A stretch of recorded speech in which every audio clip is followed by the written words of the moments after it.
After nearly 25 years, a brother's agony may be eased. A quarter of a century ago, after apparent suicide, his 16-year-old sister's body was found at the base of a cliff, but her autopsy found no fractured bones. So did she really plunge from that height, or was it faked up? Was she murdered? Consumed with suspicion, the brother has dug her up. He's sent her to a place where at last he may find answers, a place like nowhere else on Earth, where extraordinary research is carried out on the dead and where investigators worldwide turn after unexplained or violent death, where the dead decay under open skies, cheek by jowl with a town where many are barely aware the place even exists. This is the Body Farm. It's a farm in name only. What is tended here doesn't grow, it rots. In a wooded compound on 3.5 acres of hillside overlooking Knoxville, Tennessee, bodies decay till they're reduced to bone, some uncovered, others under tarpaulin so they decompose more swiftly. Their progress is monitored by scientists from the University of Tennessee. The resulting database on decay has helped in homicide cases the world over, from shootings in Knoxville to war crimes in Kosovo. It's the only place scientists can legally leave human bodies to decompose in the open.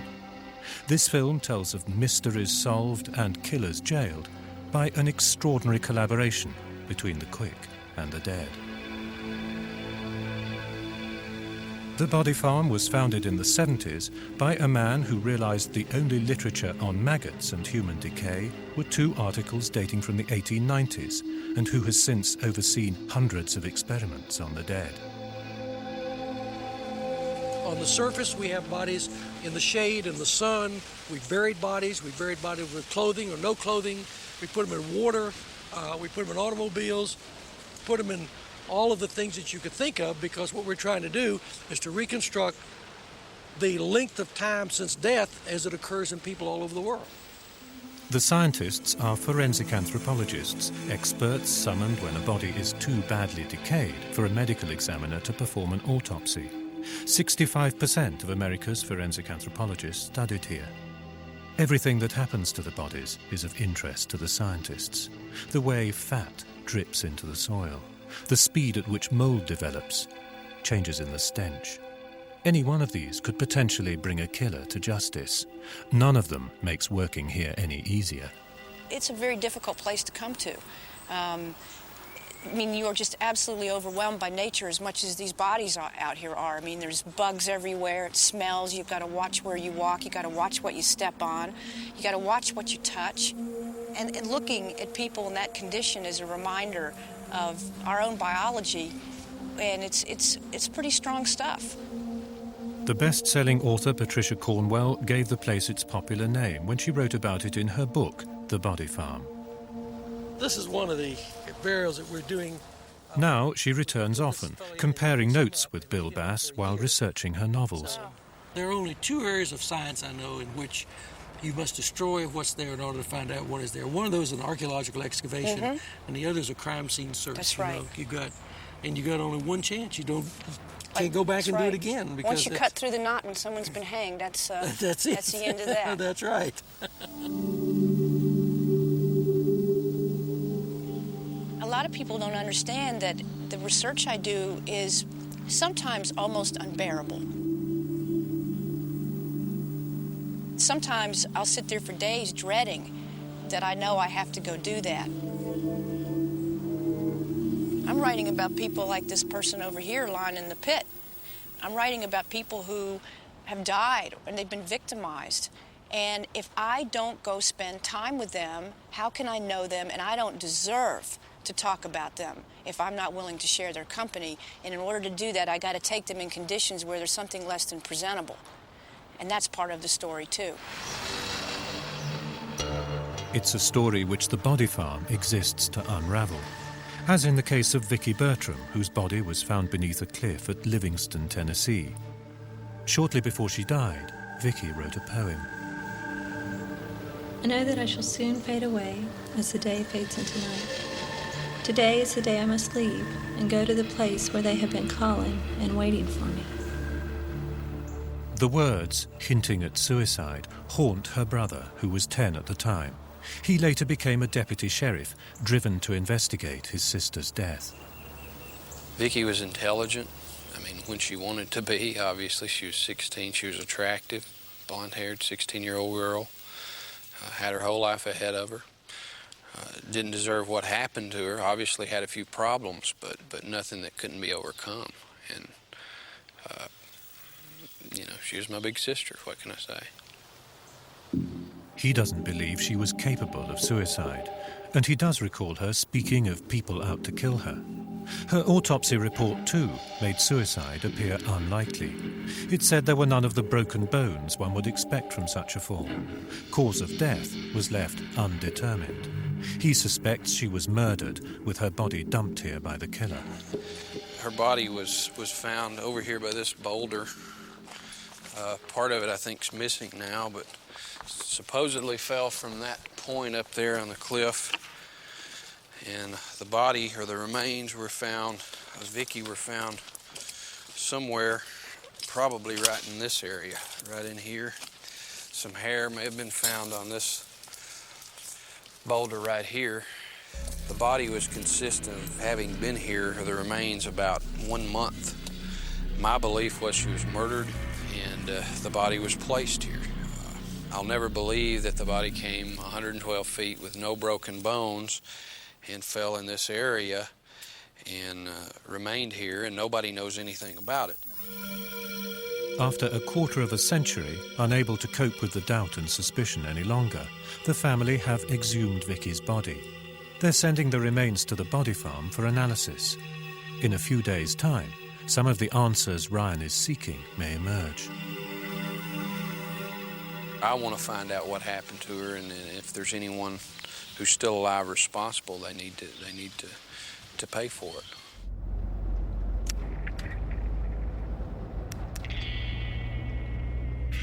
Vicky's aren't the only remains being delivered to the body farm. Derek Benedicts, a student with the anthropology department, has been on a 6-hour round trip to collect a body from Nashville. This is a donated individual his family donated him. He has had some trauma. It was a traumatic death, but family wished to donate him. And blunt force trauma to the head is what the information is, and then was disposed of in a cave area and then found approximately 3 months after his date of death.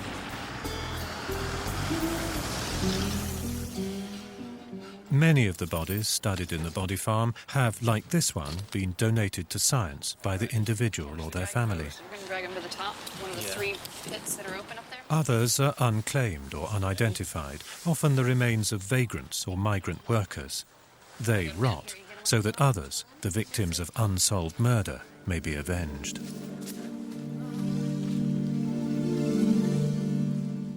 The new arrival will be monitored as it continues to decay. Its decomposition is likely to happen in 2 ways at once. Because it's often moist here, the body may largely rot. But because it can also be dry and windy, parts of the body may dry out and mummify. Should we try and get a stature on him? At the body farm, they've learned how to cross-reference the level of decay with climatic conditions to pinpoint time of death.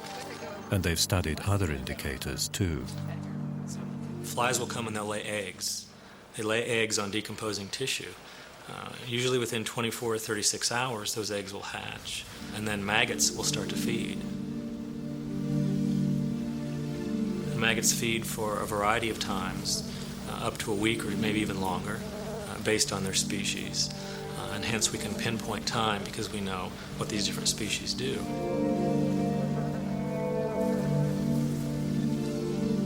Then we get a variety of other beetles, other critters that come along, arthropods. And all during this time period, we have carnivores and rodents that are attracted to this body. Carnivores can scatter remains across a wide area. Finding where the body originally lay can produce crucial evidence. Many times the first indication we have that there's a dead body out there is when a dog brings into a house a hand or a foot or a mandible part of the body. You wonder where that body lay. You go out and look for a dark stain on the soil like this. Now, when a body decays, the volatile fatty acids are what leach out of the body, and they will kill the vegetation under that body. Also, the first thing to slough off of the body when it decays is the hair. The hair usually falls off in the, say, 5 to 9 day area, something like that. And there's the hair mat here. Now, animals will be attracted. They will come to the carcass, the decaying body. They will pull this all over. But what you want to look for, the location where the body first lay, is where the hair mat is.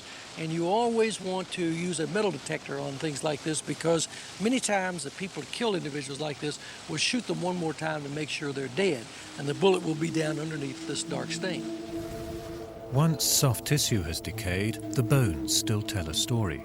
Forensic anthropologists may be able to tell sex from a single bone, from its size and shape, or from whether the skull has male brow ridges. They can tell age, race, and stature. From tiny idiosyncrasies in a bone's shape and in the scale of muscle attachments, they may be able to deduce how a life was lived. They may be able to tell how it ended and whether death was natural or violent. This is a person who was hit in the head with an iron, a piece of metal about like that was used to change tires. And this leaves what's called a signature fracture. This is where you have the piece of iron coming down and hitting like that, leaving the nice sharp edge, so you can get an idea of what the tool was. The scientists hope the bones of 16-year-old Vicky Bertram may tell the story of how she died. 25 years after her body was found at the base of a cliff following apparent suicide, her exhumed remains have been brought for analysis at the body farm. They have been processed. They have been processed. Yes, they've been processed. But because of the embalming crystals that had been put in with the remains after discovery, the tissue did not come off. The family have never accepted Vicky plunged from the cliff, partly because the original autopsy report said no bones were fractured. They fear she was murdered and dumped. They hope the scientists can uncover the truth. I'm not going to have enough room to lay out all of the... Almost immediately, evidence contradicting the autopsy finding that there were no fractures begins to emerge. Now we've got fracturing down here.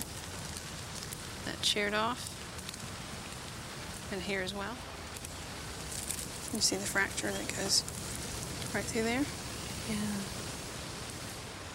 They must distinguish between breaks caused by an impact and damage from carnivores. Some of the broken sections do have the telltale tooth marks. This fracture, you can see that there's potentially a puncture mark right there on the Many others do not. There's a lot of fracturing on this.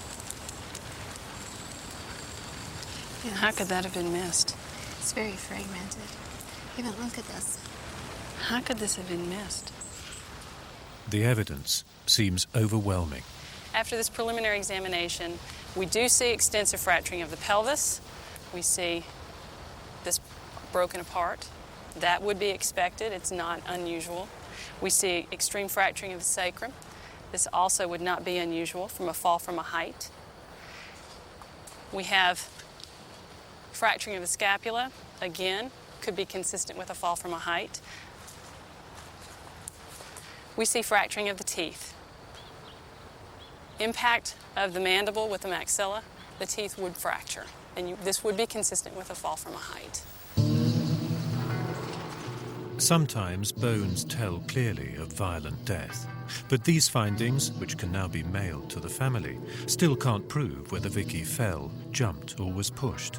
They do seem to show the original autopsy findings were wrong, but they're not enough to dispel suspicions which have caused heartache for 25 years. It answers one question, was there any fractures? Yes, there were, but yeah, I think there's still some mystery that surrounds her death. The body farm has taken Ryan some way towards an answer. From here, he must take the investigation further himself. think we still have a few people to talk to, and that's what we're going to do. That's what I'm going to do. In the town of Knoxville, when the body farm first opened, on unfenced ground where the university dumped its trash, not all the townspeople were welcoming. It wasn't too long before one of the groups in town found out that I had bodies out here decaying away, and they thought that this was something that shouldn't be done, so they came out and held a rally and a picket of the area. But we're not doing anything illegal. This is something that we really need. We have solved many, many cases in Tennessee and in other parts of the world, and this data is valuable.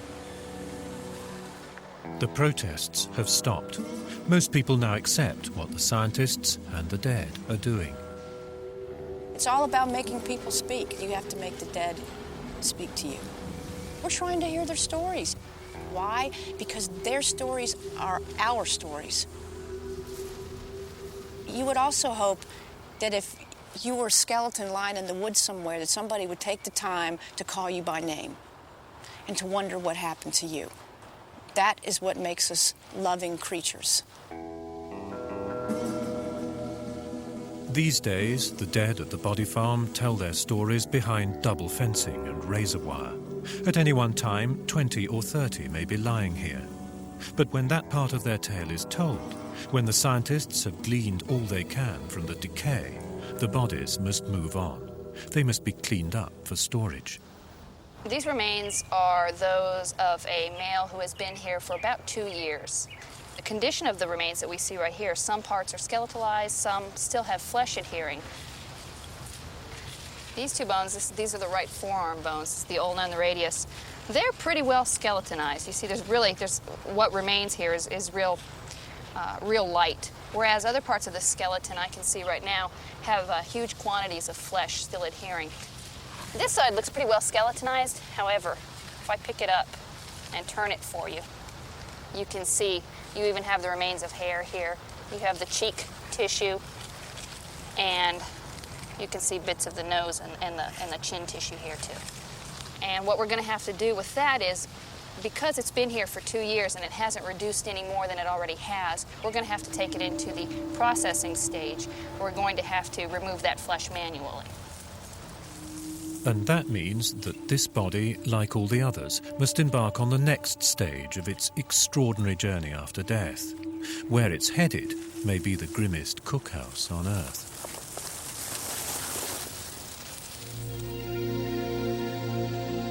Neyland Stadium in Knoxville, a mile across the river from the body farm. It's home to the Tennessee Vols, weekend home to up to 100,000 football fans, who are mostly oblivious to the fact that right beneath where they're sitting, tucked under the overhang of the stadium, is the university department which oversees the body farm, and the vaults, which are the last resting place for the bodies themselves. In an annex nearby, a body awaits a final rite of passage before it can be ushered to that place. And what that entails is a steam-powered cooking vat, plenty of bleach and detergent, and 2 students assigned to cookhouse detail. Angie, a graduate assistant, is an experienced hand down here.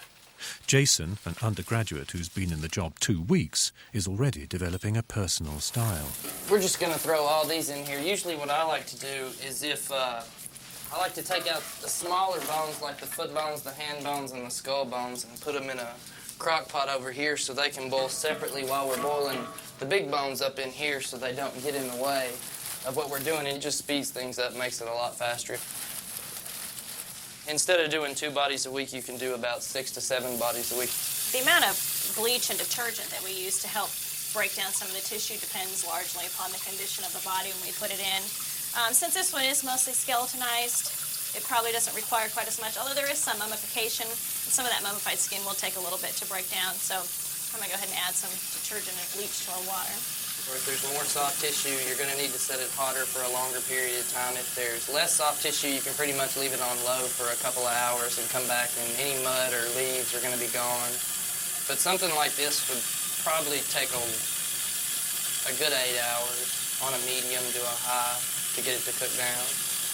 Okay, we just filled That might mean the body has to spend the night in the pot. Even then, there'll be further processing by Angie and Jason before it's taken to its final resting place. Though this is a research facility, the rest, for the bodies that come here, may not be undisturbed. I remember when this came in, and it's one that has a good example of how much energy there is in a shotgun blast. This is a white female, about 32, 35 years old, who was shot on the right side with the entry wound going in here. Now, all of these fractures on the skull, all of these are not suture lines, but these are all fractures where the skull disintegrated. This is the exit wound on the left-hand side.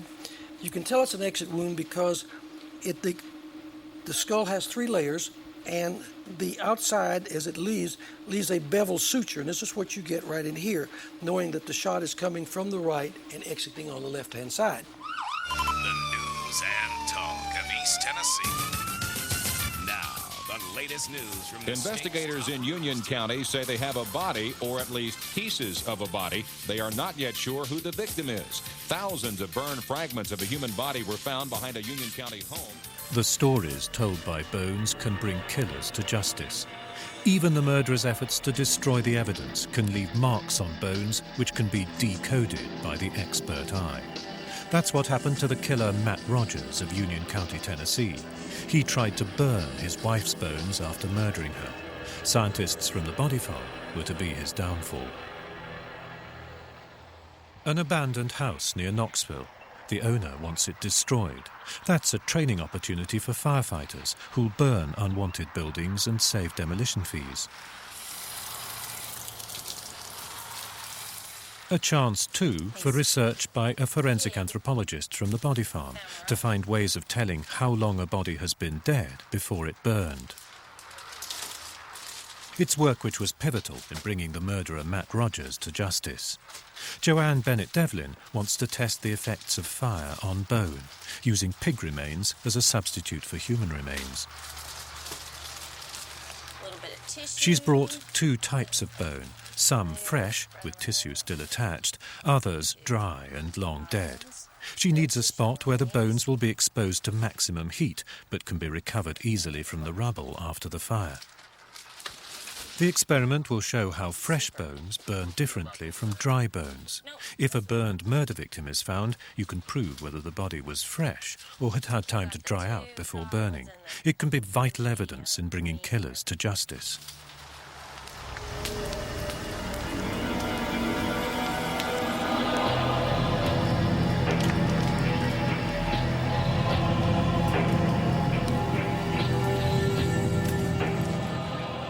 Within an hour, the house is burned down. 2 days later, and the ashes have cooled. It's time to recover the bones. We know there's 1, 2, 4 altogether there should be. Yeah, there's the back. Now they can be taken back to the lab for examination. And what's that piece that was right here as part of that one? Bone that is dry, like this substance right here, when it's burned, it's going to have fewer fractures, and those that it does have are going to run with the shaft of the bone. We call those longitudinal fractures. A bone that has the tissue on it, when it's burned, is going to react differently because it's a moister material. You'll see a lot of warping. You'll also notice a lot more fractures on such a bone. You'll also see quite often these curved fractures, which sort of have a thumbnail appearance. It's a difference which was to be pivotal in demolishing the alibi of the killer, Matt Rogers. Matt lived in a log cabin in Union County, Tennessee, with his wife, Patty, and their baby. On July the 10th, 1997, Patty was reported missing. Rogers said she'd gone to Florida. But on July the 21st, 11 days after she'd disappeared, officers found him trying to burn what they believed may be a dismembered human body. Experts from the body farm and other investigators were summoned to the house. We had a call early in the day indicating that there might be an individual who was burned and a barrel killed. And so when we got up here, we got to the backyard and there was a drum that was on fire. And we looked in, it was smoking, and we could see the head of a femur. The man who was responsible said that one of his goats had died and that he was burning his goat. It was obvious from the osteology that this was not a goat, but it was human. Rogers had always denied killing his wife. As the body farm team began piecing together the remains, Rogers was made to watch. He was quiet, but I could tell he was nervous. I could tell from his chest and the veins in his neck that his heart was beating very hard, but he was keeping a very cool demeanor. The first task confronting investigators was to prove the dismembered remains could be those of Patty. Dr. Bass announced to me very quickly that they were human bones. Just a few more minutes later, I was called back to the scene where he said, in fact, it was a female. And then probably 15 minutes later, Dr. Bass announced that it was a young female in her late 20s to early 30s, and which is exactly the girl who was missing. That's her age range. But the body was too badly burned for positive identification. The teeth weren't with the skull, so dental records were no help. It was vital to show the victim had died around the time Patty disappeared. From the way the bones had fractured in the fire, Joanne Bennett Devlin showed the level of decay was consistent with the time of Patty's disappearance. It was apparent that there had to have been a period of decomposition prior to burning, that the soft tissue was reduced or perhaps absent on certain portions of the skeleton at the time when the bones were burned. In this case, as in many others, body farm expertise in establishing time of death proved crucial evidence. Matt Rogers elected to plead guilty to second-degree murder.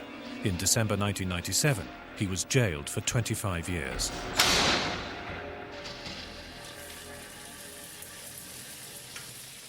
Back at the forensic anthropology cookhouse, the body in the pot should be just about ready. These are still rather muddy, but... The body can now be cleaned for final storage. Flesh and cartilage, loosened in cooking, must be scoured away. We have to scrub all the bleach and soap out of it and get what's left of the mud and leaves off. Take all the cartilage out of the ends.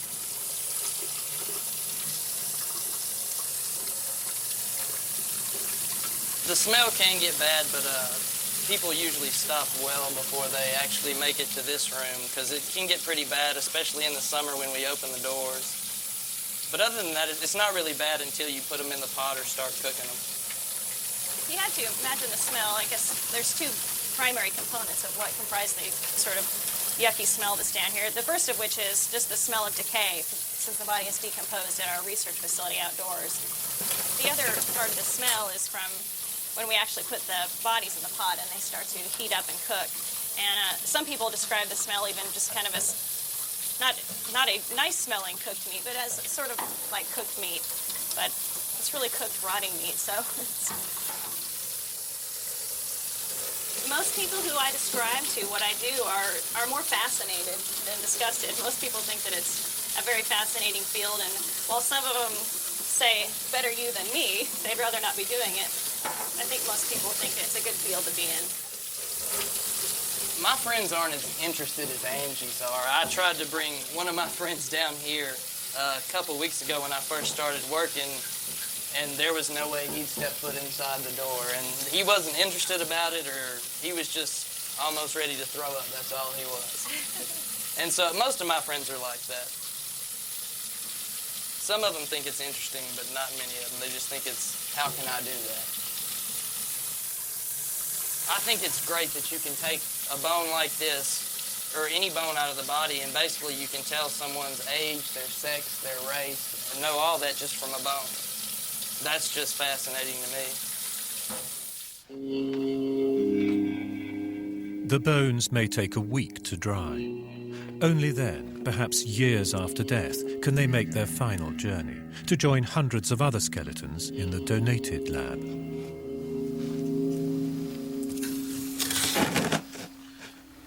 This is an individual who, as you can see, has hair. You can see where the hair's been combed.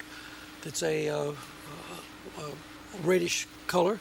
Note also the face. Note you can see the eyebrow. And note the face looks like an old paint, dried up paint. Well, this is the soft tissue that was embalmed, and as the embalming fluid evaporates, it leaves that type of texture on the face. Now, also in this case, we have something interesting. The brain has been preserved, and so you don't very often get that, but what you have here, you can see the brain right in there. It's a lot smaller than what it was originally.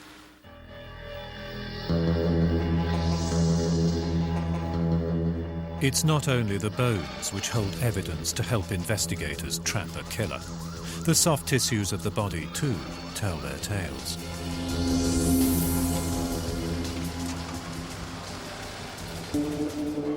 For 2.5 years, in the crawl space beneath a home in Crossville, Tennessee, a dead man, Terry Ramsberg, left evidence drip by drip against the wife who killed him. She and her teenage daughters buried him there, then she continued to live in the house above with a new husband. Terry Ramsberg used the soil of his shallow grave to bring his murderous wife to justice. This is the man who helped crack the case. Arpad Vass's studies at the Body Farm have established how you can prove time of death using liquid which seeps from bodies into soil. Here we found a perfect individual for this study. I have to lift this individual up and get to the soil underneath him, because that's the key to determine when this individual died and where he died. So I'm not sure how difficult this is going to be, but I'm going to try and lift the individual up now and roll him off to one side so I can get underneath his torso. It's very difficult. He's sticking to the mud. It's quite nasty.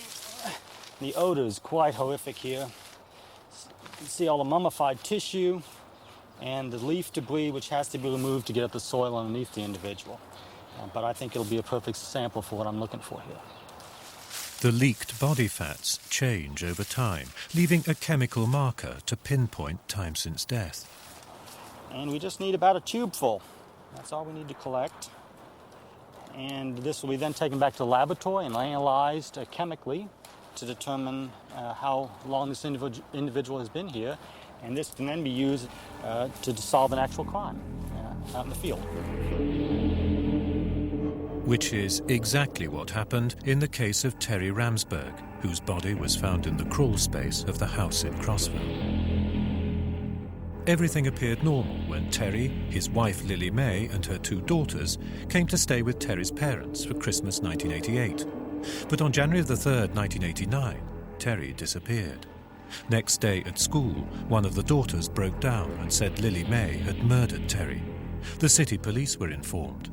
An officer phoned Terry's mother. And he said, Ms. Ramsberg, he said, I don't know if you've heard any of the rumors about your son being, shot, which we hadn't. It was a surprise to me. And I said, no, I hadn't. And he said, I want to ask you just a few questions about your daughter-in-law. And he said, in your opinion, do you think that she would have the capability of doing this? And I had to answer, I did. But police who searched the property found nothing. Lily May remained free. She continued to live in the house above Terry's body and married a new husband who knew nothing of the killing.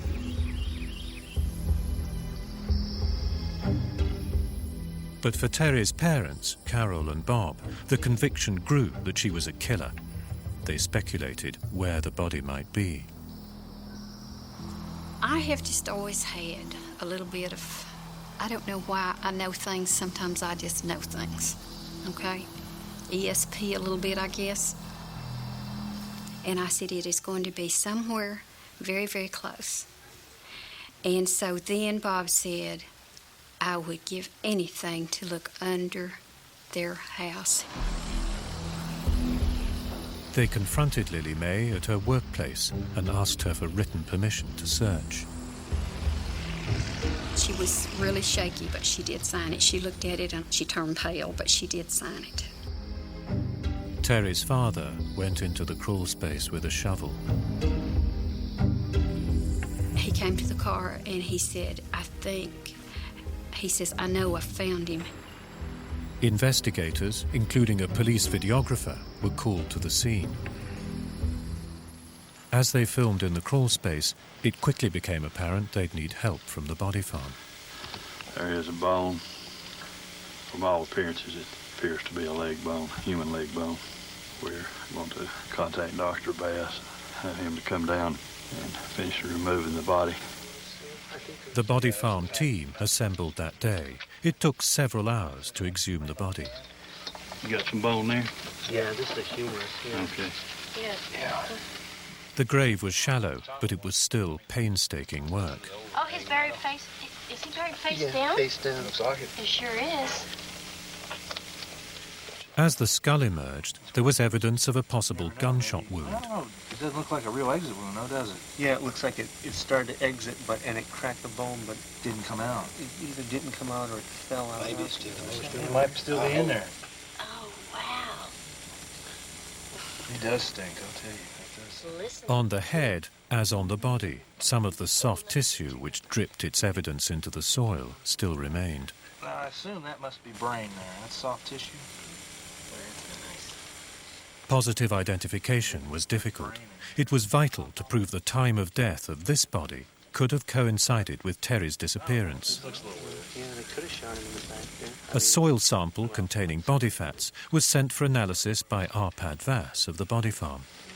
In the Terry Ramsberg case, we were able to determine that the time frame the police had specified was accurate. But even more recent advances in time since death research has allowed us to get a time frame of plus or minus a week within a 2-year time frame. 3 weeks after the exhumation, Terry's wife, Lily May, confessed. She told how she went into the bedroom where he was lying in bed. She shot him in the back of the head. Lily May pleaded guilty to second-degree murder. She was jailed for life. One of many killers brought to justice by the dead who told their tales, and by the experts at the body farm who've listened to those stories for more than a quarter of a century. Here you have a hand that has been preserved in formalin, and this is an individual who was found floating in one of the reservoirs here in East Tennessee, and we didn't know who he was, so the police cut his hand off and sent it to the FBI to get prints from the fingers. It takes the FBI about 2 or 3 months to get this done. By the time they got back with the hand and the fingerprints, we'd identified the individual and the family had buried the body. And so what we have here, we just simply kept this because we didn't want to have to dig the body up and put the hand with the individual. The body farm brought one killer to justice who held a party as the body of his victim lay in a room nearby. Police believe he raided the victim's food and drink, wore his clothes, and slept in his bed. Little did the murderer know that spore by spore, microscopic organisms which were to be his undoing were already alighting on the body. The mold growing on a cadaver has a story to tell too. Ted Barnett, an assistant district attorney in Knoxville, was staying in an old house on a hill overlooking the city. 2 weeks after his disappearance, his body was discovered lying dead in a bathroom. Police found Barnett strangled and stabbed to death. The motive was robbery. His VCR furniture and car were missing. When I arrived on the scene here, the stress level was high because Ted Barnett had been murdered. Ted was the first black assistant district attorney in Knox County, and we all knew him and worked with him well, and it was a personal thing to us that one of our friends had been killed, and we wanted to do the case right from start, and so we took our time and worked it well. Okay, we arrived at this point. We were the only officers in the house after the house was secured. We knew the body was here. We started looking for evidence. At this point, we noticed blood on the carpet. Not a lot, but some blood. We noticed blood on the couch that was here, some blood on the door. In the corner here was a broken chandelier. And as we later determined through interviews that the chandelier was used to knock Ted Barnett down. He was bound feet and hands. He lay on the floor here and was stabbed repeatedly over a 14-hour period until he actually bled out and died. We noticed the drag marks where he'd been dragged in the bathroom.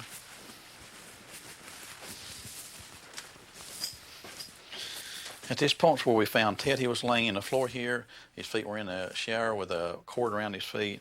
His head was at this point here, and it was a very sinking feeling to know that this was someone that we had worked with over the years and personally knew. The killer was Jeffrey Middlebrook. He was arrested with the victim's stolen car in Georgia and confessed to the murder. But the prosecution had a problem. The body had been left in a cold bathroom, so had decayed more slowly than usual and appeared fresher than it was. At autopsy, a pathologist concluded it had been dead only a few days. But this contradicted the confession and police evidence, which indicated Ted Barnett died 2 weeks before his body was discovered. Such a discrepancy could fatally undermine a prosecution. The killer's lawyers declared they might withdraw his confession. The prosecution, led by an out-of-town DA, decided to call in the experts on time since death. This case was falling apart. The autopsy report said death occurred within a week of when the body was discovered. When the defendant was apprehended, he said in his confession, death occurred 2 weeks before the discovery of the body. We brought in Dr. Bass because the defense attorney saw that he could use this discrepancy to destroy our case. The key to saving the prosecution and preventing a killer from walking free lay in studies at the body farm on the spread of mold on dead bodies.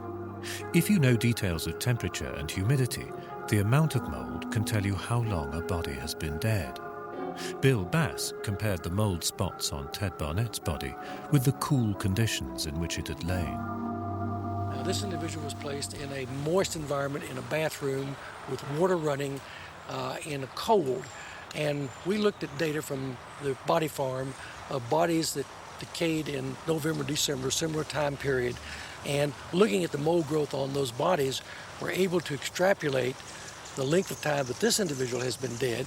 And the scientific data indicated that this individual had been dead about 2 weeks, and this matched the events that occurred in this case.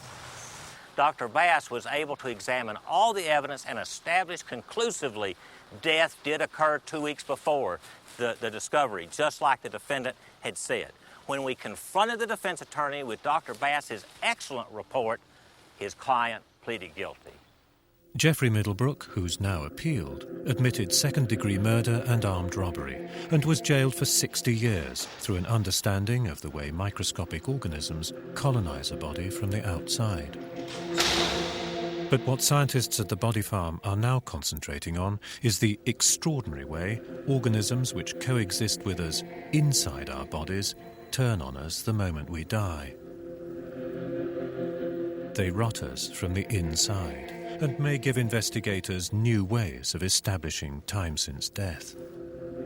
From the inside, as your heart ceases to beat, waste products still build up in the cells. And this is a lot of organic material. And all this organic stuff then leaches out of the cell. Well, at the same time, there is the growth of bacteria in the intestines and in the lung region where there's bacteria.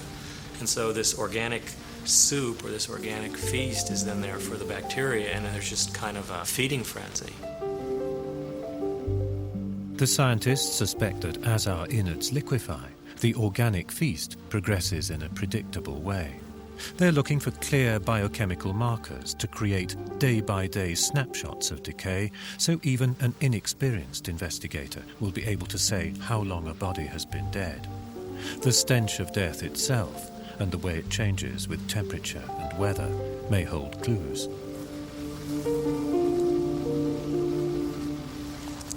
As you can notice, given this hot day, we can smell the odor of decomp from back here. So it tells us that the intensity of decay is greater not only with time since death, but also temperature.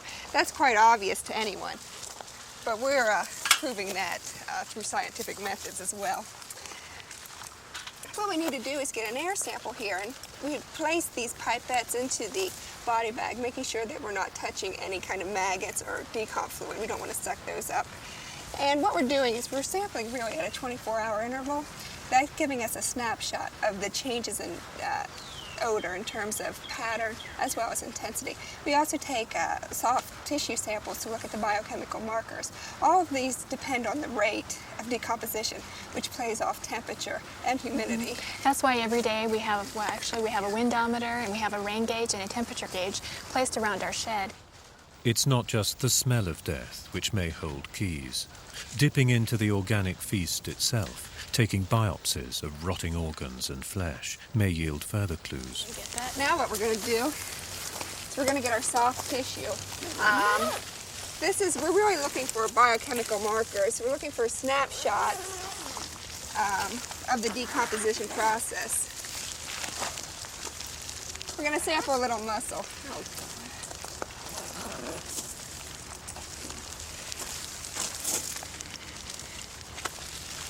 We'll make an incision. We'll pull out some muscle tissue. You can see here the decomposition process. You can see a bit of the marbling. That's due to gases going through the vascular system. When we go to sample the soft tissue, we have to put on a lot more protective equipment because we are cutting into biohazard material and things can, of course, splash out. And what we hope to do with these samples now is we'll freeze them and down to -80 degrees Celsius, and that stops all bacterial activity. Then they'll analyze this and looking for a biomarker that will hopefully change with time since death as well as with temperature and humidity. So this tissue now is the snapshot of decay. A snapshot which may one day avenge a victim, part of this unique alliance between the living and the dead. In the Forensic Anthropology Department, a memorial service is held for the relatives of those who donated their bodies for this work. And from you, no secrets are hid. The service is conducted around a box containing the remains of one of the donors. We all have the same beginning, birth. Among those present, Jim McSween. His German wife, Kata, died aged 67 in 1997. She was a teacher in life and wanted to continue teaching in death. She donated her body to science. This is the fibula, and this goes, there we go with that. After the service, Bill Bass takes Jim to visit Kata's remains. The skeleton tells of an often painful life. This is what is called osteoarthritic lipping, meaning it's more bone, and it just simply is just fused the vertebrae together. I presume she's in heaven. Jim has visited his wife's remains before, but has never held the skull. Well, I have to say this. It sounds sort of foolish, I suppose, but it feels familiar. That's good. That's good. Well, thank you, sir. I appreciate that. That's something I thought I'd never do, though. Many have been drawn by the vision of the body farm as a place where the dead would tell their tales and somebody would listen. I never set out, to set up anything that was new. I mean, the body farm was really, I need to know something, and this is the way to get it done. This is the only way you can get it done. This is an area that we have just begun to scratch the surface on how things react, and there's going to be a lot more that we can get into. I'm just sorry I'm getting old and can't participate in it. I'm running out of time.